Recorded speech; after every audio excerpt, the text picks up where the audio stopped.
Digital marketers the world over are freaking out. For the past 2 decades, they've spent huge portions of their budget on inbound marketing, buying AdWords on Google. But ChatGPT just demolished that business model because it gives you complete answers. Web traffic to news and corporate sites is tanking. What can you do about that? Check out this episode of Future Proof to learn the new trick, generative engine optimization. The future is here already. It's just not evenly distributed. Yet. Today's world teems with innovation. The nexus of hardware, software, and human ingenuity promises a revolution in possibilities. What does tomorrow look like? Witness Future Proof. Eric Kavanaugh here, talking about how to get noticed by ChatGPT. It's a fun, crazy world. I've got Tom Ogenthaler with me from The Influence Marketer and Amisha Gandhi of Signal 8 Agency. And we're going to talk about what's happening in the market and why you should care. And what's happening is everything is changing. Folks, the foundation upon which inbound marketing has been based for the last, 20 freaking years is now collapsing. And we're seeing just tremendous disruption. This is a huge deal. All of a sudden, something that worked for 20 years doesn't work anymore. I mean, can you imagine what that's going to do? And what's interesting, too, is you think about Google and cookies. Remember when Google was going to stop third-party cookies and they were going to cancel that? And everyone's like, oh, my goodness, what are we going to do without Google third-party cookies? And then they're like, well, we changed our mind, so we're not going to cancel it just yet. But next year, we're going to cancel it, we promise. And then time passes, like, well, I don't know if we're actually going to do that or not. And so they're like, because why? Because they're like, there's going to be so much disruption. Guess what? The disruption arrived in the form of ChatGPT. Now, it's not the only one. There's Claude, there's Gemini by Google, there are other ones. ChatGPT is clearly out front, and they are in an absolute race for market share. Now, I can tell you there are a lot of strange things happening in this space, folks. One of them is that we don't know what this stuff really costs. I mean, these organizations have invested billions and billions of dollars building these models. Grok, of course, is another one on Twitter. That's a whole new LLM out there, which is also doing some very interesting stuff. It's a fast moving environment. I'm kind of reminded of the Hadoop era, back when we had Hadoop and all these different Hadoop distributions, and there were like 5 and 6 and 7 of them. And then there were 6 and 5 and 4 and 3, and there was just a couple because it was just overkill and it didn't work that well. But this ChatGPT stuff, for its purposes, works very well. Now you have to be careful about how you use these things. You don't want to use it to run production systems, for example. You need a RAG model, retrieval augmented generation. You need all kinds of things. But in terms of our main topic of today, how do you get noticed by ChatGPT? Well, as you may have seen on my LinkedIn post, video killed the SEO star. It's now all about video. And there are a bunch of reasons for that. One, as we mentioned in our preview that we'll post separately on YouTube, the new engines like Gong, like Read AI, like Otter, like Fireflies, even Zoom has their own. I mean, they're a dime a dozen these days. They're all over the place.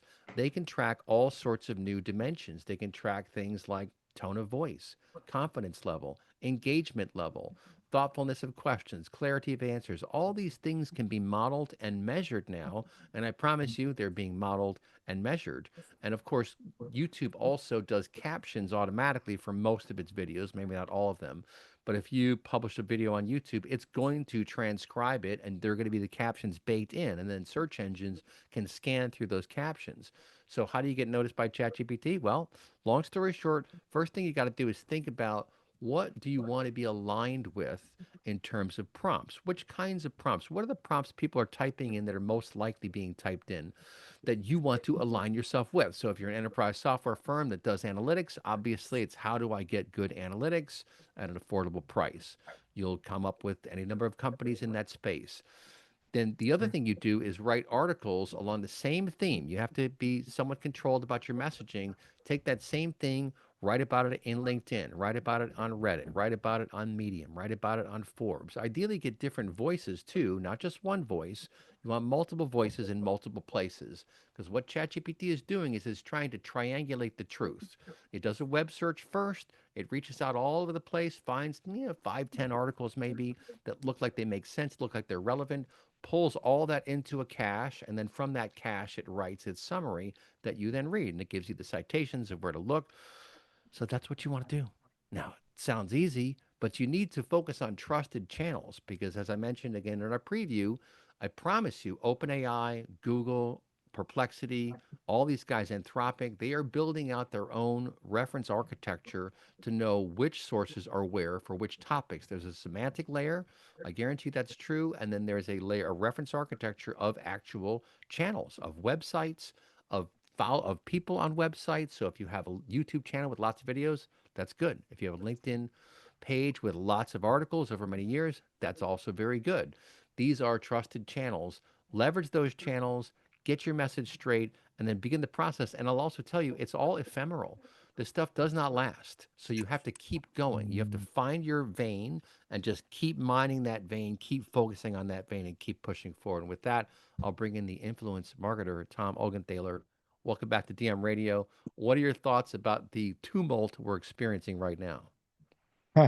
Well, it's pretty profound actually. And then, I know there's a term that's used in the technology industry, paradigm shift. And I really do think we're undergoing that right now, real time. And I can't, I don't think there's any way to um, underscore it enough, because I mean, it's happening on a day-to-day basis. And what I hear about from my clients is, well, how do we get in front of our buying audience more effectively? Right. Because all the brand marketing they're doing, or at least a lot of it, it's declining in value. And that's a couple of different things in play there. One is the general decline of trust, which Edelman Trust Barometer has been tracking for a number of years now, and it's really getting pretty bad. But that could also encompass a lot of other factors, right? I mean, there's a lot of distrust in the world in general about, governments and businesses, and Right. yeah, I mean, it's everything. So it's not just this. I want to make that clear. But so the erosion of trust is one thing, but then the entire model that we've been operating under for the last 10 years or so has just collapsed. And businesses are no longer, they're not able to do the same things that they were and get results. So they're having to shift their strategies and their tactics to reflect that. And a lot of experimentation is going on, which I find personally kind of exciting. Mhm. So, it's not the same old stagnant model, get some backlinks, get Right. some, get a Wikipedia page put up, the traditional things like that to drive SEO to your website. But now it's you really have to provide real value, right? So it's Mhm. not do more, it's actually do better. So think internally from your own company perspective. Well, who are the authoritative voices inside your company? Well, I can tell you who they are. It's the CEO and the rest of the C-suite for starters, Mhm. right? So you really need to start leveraging those voices and leveraging them effectively. I've seen this with some of my own clients, and I've seen it with other companies as well on a platform like LinkedIn, where the CEO will write an article, probably not entirely penned by him or her, Mhm. but because of their authority and because that they share some things in there that probably doesn't get shared through the normal company brand messaging or content, it resonates well with its audience. So, I mean, that's one quick example. I mean, you've got authoritative voices inside your company, start leveraging them. That's one thing. Mhm. The next thing is you've got to find the authoritative voices that your prospective buyers trust and really start working with them to co-create content together. Just as you were discussing earlier, Eric, about doing radio shows, publishing that content on YouTube, doing an article on LinkedIn. These are the types of things that you've got to start to do, and you've got to start to do it now, because it's not a one and done approach. It's I've got to keep feeding the monster. It's just like before, the content monster has not gone away. It's just the content monster has maybe changed shape. Mhm. So instead of being, to use a D&D reference, instead of being a gelatinous cube over here, maybe now it's a troll. So equally nasty, equally demanding, but you've got to feed it different material. right? So that's the way I would kind of frame it in sort of a humorous Yeah, you bent. got to watch out for the gelatinous cube, man. You do not want to walk into that guy in the dungeon somewhere. It's like the blob, right? I Whoop, remember. I grabs you. remember I played some D&D in my day. Well, we also have Amisha Gandhi here from Signal 8 Agency. Amisha, you've been on the marketing side for a long time. You're a CMO. You've done go-to-market strategies. Go-to-market is turned upside down now, right? Yeah, it absolutely is. So you have marketing and sales and everyone else using their different AI tools. Look, AI has been around for a long time, right? So it's not something new, but it's because of the impact of generative AI, right? Like that both of you have talked about. And from, a CMO seat or VP marketing seat, or just from marketing's viewpoint, this is the biggest disruption to marketing visibility since social media went mainstream, if you remember that, right? So now we've Right. all spent all this time, like Tom, and you're talking about building all these SEO strategies, ranking for those competitive keywords, the answer box, right? Creating long form content, optimizing every page and link and whatnot, right? But in the last 6 months, I've watched even my, clients, their organic traffic is dropping by double digits from brands across all different industries, right? Not just tech. And so, in fact, one client of mine saw a 22% drop in a single quarter, not because the content was bad or had poor quality, but because tools, AI tools like ChatGPT, Perplexity, and Google's SGE are answering the questions directly, right? Without sending people to their sites, right? So that's really a big wake up call. And it's been for a while, right? It doesn't mean SEO is dead. It means, like Tom and you were saying, our old growth playbook is breaking, right? And the new one is about generative engine optimization, right? How do we create content that AI will trust, treat us as a source, surface, and then recommend, right? And so, in my experience, that comes from, like we've all talked about, video, customer stories, thought leadership interviews, product explainers. You need to have it in a human voice. It's contextual and it's incredibly hard for algorithms to fake, right? So, you're not using, Hmm. a lot of people are using ChatGPT to write answers that ChatGPT is going to find. That's not, we still need to add in a lot of humanness to that, because that kind of content will keep brands visible. And I think it's, everybody's saying it's AI first discovery era. And that's how you can do that. Like, you need to show real world impact, right? It's not just a theory. Mhm. We're, like I said, we're already seeing it in numbers. Brands that rely on SEO as their main lead, right, it's going down. So you need to think about LinkedIn, YouTube Shorts, TikTok. You need to create content in multiple areas and repeat the same message again, so that you are being seen as the system can understand and trust you. And if you're not, you're invisible, right? So for one example is a SaaS company I worked with pivoted from just doing SEO blog posts. They actually did those blog posts, but now they also do short form video explainers. They Mhm. optimized it, like what you talked about, transcripts and metadata. And within almost 90 days, those clips began appearing in AI sourced answers and YouTube's recommended feed, right? Mm. Replacing some of that lost organic traffic. We also need to think about, we just talked about video, it's tone of voice, engagement cues, and human context.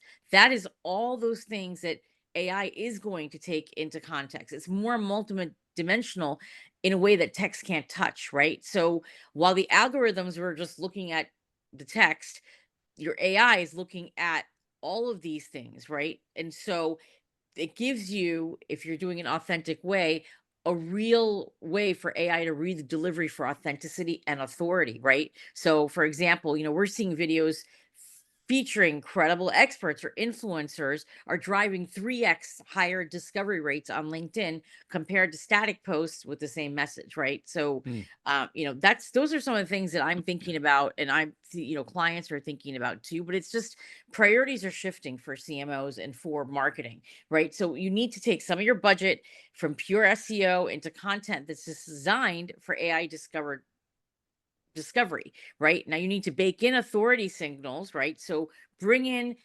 customers, experts in, recognize experts, and then repurpose it. Take that same piece of content and do it in multiple smaller video assets, do it in multiple different places, right? When you're speaking at a conference, and then you have to make sure you're consistent, because if you're not consistent, you're not going to then be trusted, right? And that's going to Right. help feed those AI platforms, and then you're going to be seen as a trusted, consistent voice. Mhm. Yeah, I have a that's right. question. Then consistency really matters. Go ahead, Tom. I have a question for Misha. Yes. So, Misha, you, I, and Eric have worked together on projects in the past for some notable clients. Yeah. And one of those types of projects was creating a podcast which could Right. live on the company website somewhere. Yeah. What about content like that? Where do you see that fitting into the go-to-market strategy today? I mean, I think it's really important. So if you're thinking about doing something like that, people always think of doing podcasts and they think of top of funnel content. And that Mm, actually can be much more further in your funnel. Sure, people may join and see the podcast, but make sure that you have a whole demand gen campaign following, right? Somebody comes to the podcast, they click on it. Where do they go? Do they click on another web? Make sure you can invite them to a webinar and say, "Oh, you really like the stuff." Eric actually was the host of that podcast. Would you like to join the next thing? Or here's a follow up article, right? Or here's the next podcast. So they're getting engaged in different areas, right? And then you have sales and say, hey, this person listened to 3 of the podcasts and they just signed up for the webinar. Here's the 3 areas they're probably interested in. And the webinar was focused on X, Y, and Z. Why don't you follow up, right? So now you have a very pointed way of following up with that prospect. The other thing is with AI, now you can see like how long they stay in you have all of these stats, right? And you can say, hey, they really listened until this point. So they probably didn't care about these other things. So I'm going to focus on the points that came before that, right? And you can also work with sales to say, hey, this person came to 2 of the podcasts. They've now been invited to a webinar. They're coming next Tuesday. Here's the email that you now need to send on Wednesday morning. It says, hey, I Mhm. noticed you're doing these things. I would love to chat with you. Here's some ideas I had or whatever. And if they don't bite, then we will, after a couple of days, a week or so, we'll send them another warm email saying, hey, we missed you in the podcast. Check out some of these other ones, right? Or, hey, we missed, Jake, thanks for joining the webinar again. And here's the next thing, right? Whatever it is, you want to keep them warm, but don't do it like right out. Don't hit people with the hammer, right? But you have to have a flow, know what your flow is, know where people are clicking through most logically next. And then you're able to Mhm. serve it up to your prospect, right? And make sure it's personalized by industry, by persona. And now you can do that. You can personalize in a way that I couldn't. In that podcast, we do everything manually. Now sales can go in and say, they looked at this webinar. Okay, now here's the next follow-up. They're in this industry, this persona. Here's the exact thing I need to send to them. Right. So Yeah. you're doing personalization is happening, and you can use AI tools to do that as well. Right. And it's happening in real time. So somebody comes in, they're getting a follow-up almost immediately. Right. Yeah, and so the bottom line is personalization is key and really optimizing your outbound because outbound's still key. I mean, inbound is what's been jeopardized here. It's still there, but you just have to look for other signals and we'll see. I guarantee you these big engines are going to be offering some advertising or some other way to capitalize on that. Just watch for that to happen soon. How to get noticed by ChatGPT? The short answer is long form video. Believe it or not, that's what they want. They want long form video because of all the richness of the content, because you can see people's faces. You know when they're smiling, you know when they're not smiling. And just to give you an idea, folks, if you've ever posted a video on YouTube, like of yourself doing a show, for example, my daughter always complains. She hates the photos that the Google algorithm uses to show. She's like, why do they always show you looking so weird? I'm like, I don't know, man. I can't control. I guess you could do your, maybe you can, maybe you Yeah. can choose your It's like thumbnails your on new occasion. driver's license photo, actually. Yeah, right, exactly. They always have me going like this and whatever. What are you gonna do? These are algorithms, but the point is the algorithm picks something, so it's looking for patterns, and it's really wild what's happening here. I mean, you can't not think about this sometimes and just be absolutely amazed at what we're seeing, the ability to replicate imagery, to replicate words. I'll give you sort of an aside. I had a couple gentlemen on the show earlier this week from Everest Systems. It's a new ERP, and Amisha, you'll find this interesting because one of the founders of Everest was a guy that worked at SAP on S/4HANA, right? So HANA ERP systems, this new company, Everest, has a tool in their toolbox called AI Specify. And basically, it allows you to do all sorts of searches to find competitors. Like, let's say you want to build a new application, it'll find any sort of competitor out there that's doing what you describe in natural language. So you describe it in natural language. It can actually scan GitHub to see who has code to do these kinds of things, whatever is publicly available. And then it gives you all these different dimensions that you fill out just in natural language, just talking with your team, for example, about what's going on. And then what happens, it generates the specs for you. So when Stefan Sigg showed me the specs that this tool generated, they were spectacular. I mean, it was incredible how detailed, how accurate. Now you have to be accurate in what you give these engines, and this is a Gen AI component. They also have all the deterministic stuff underneath, like your finances, your supply chain, your customer data. All that stuff is immutable, but it's connected to this sandbox in which you plan out your new functionality, your new business apps. Well, he showed me the specs and they're fantastic. And he made this statement that just blew my mind. I mean, it really struck me. He said, look, no human being can write specs that good. No human being can do that. And I was like, oh my goodness, that's crazy. Because think about how good a job ChatGPT does writing about, let's say, English authors of note. Anything that's been widely published, they're going to be very good about depicting back to you. Now, it's not to say you can't be part of those answers too. You can be, but it's little bit of gamesmanship involved here. So just to kind of reiterate some of the things we've mentioned here, you want to be on video. You want to be on trusted channels like LinkedIn, like YouTube, like Instagram, like Reddit, places where these engines are pointing themselves. And any content behind a paywall, no, thank you. The algorithms don't like that. They want stuff that's freely available. But to Stefan's point, these engines are really good at giving you very crystal clear answers in perfect syntax. That's the thing, is the syntax is perfect. Now it's almost too perfect, and a lot of people can already tell who's using ChatGPT to write their articles.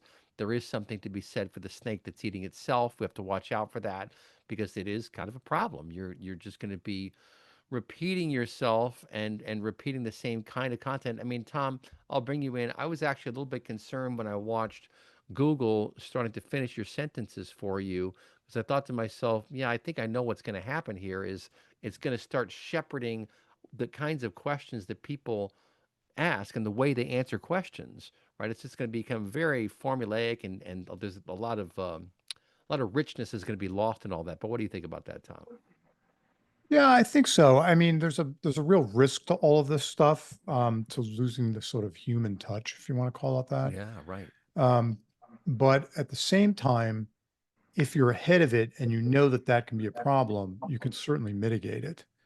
And so that's why I always tell all of my clients, look, if we're drafting an article together in someone's voice, that person ideally has really got to go and look at that piece of content and edit it a bit to really make it their voice. They have to. Hmm. Otherwise, you're just sort of, sidelining your own effort to the machine, so to speak. And I think that, to your point, over time, more and more people are going to be able to recognize that. I can already recognize ChatGPT content when I see it. It's pretty easy to tell after you've used some of these tools enough to see who's having it write their content and who isn't. Right. There's some telltale signs that all these engines tend to use. There's Mhm. certain vocabulary The they tend to. bold, Yeah, the yes. bolded sections, The, okay, the the M bolded dash. sections. Okay, but the bolded stuff, I mean, we would use in PowerPoint slides, right? But it's that stuff. It's the dashes. It's the words like delve. Although I Mhm. like the word delve, I I like the use the word word delve. delve myself. But Right. I think you gotta sort of you gotta make your writing a little bit more how you speak, Mhm. in other words, say it. I mean, a lot of writers in the past have used that technique. So instead of trying to sound like corporate speak, because that's what this stuff is all going to sound like, Right. if you allow it to, you want to have really tilted more to a personal type voice. Mhm. So that works to your credit in a number of ways. One, if you're doing your own internal thought leaders, that's one, those some voices that you want to get out there, but you also want to work with those third party voices. I term them as influencers They can be thought leaders. Some of them are business consultants. Some in the B2B world are pure content creators. But most of them sort of wear multiple hats. But the Mhm. object is to really figure out who are those authoritative voices that are producing content on a regular basis, align with them to co-create some content together, and then ideally make it programmatic. So it's not just Mhm. one-offs, right? Because like you pointed out at the beginning of this webinar, Eric, if you do some of these tactics that we're talking about here today, and suddenly you're getting, you're getting more traffic to your site, or you're getting more inquiries and such because of the content you put out, you've got to keep putting that content out. Right. So back to my earlier reference of the content monster, the content monster is still out there. It's just changed shape or kind. So we're going to have to feed it different types of content to keep you relevant. Yeah. Well, and there are lots and different tools out there to help you as well. I think, Amisha, you were alluding to some of those things. We use Right. Opus.pro, and Right. it's great. You just give it a URL of a YouTube video or of a Zoom recording, and it will dynamically carve out 10 to 12 little snippets and throw captions on top of that to you. So if you see these videos all over YouTube with the captions, they're 1 to 3 minutes long. That's Right. probably Opus or something similar to it. But I mean, in a way, what's old is new again. You still need really good content. You need to stay focused.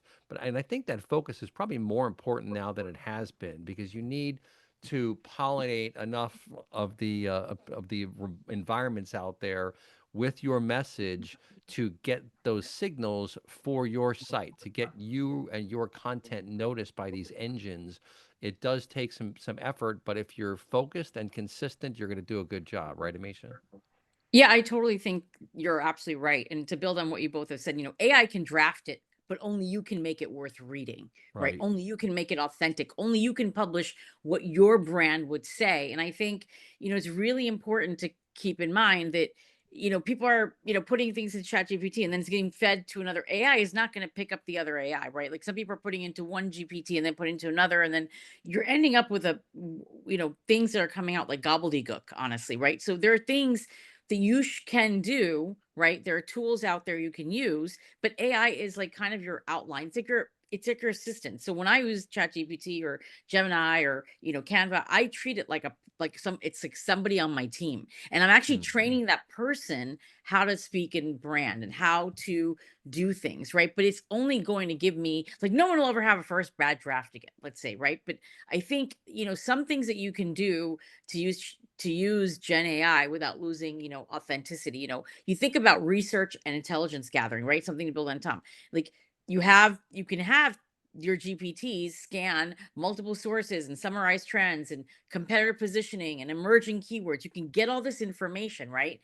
Now you can, cross-check the AI's take with your own market. You're putting your own market knowledge, add in customer feedback, add in highlight points that matter most to your audience, right? You're putting that in, right? And then before launching a campaign, for example, we use ChatGPT to compile a snapshot of competitor messaging, then overlaid it with real quotes from customer advisory board calls, from what they've really found of value, and then we create a positioning doc that both had the data.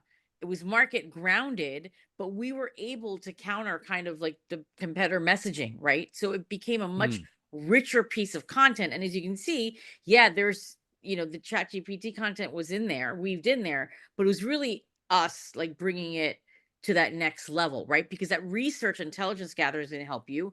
And then it can also help you draft outlines and frameworks, right? So you can ask a Gen AI, say, hey, can you map a structure for blogs, webinars, or video scripts, right? So that helps your team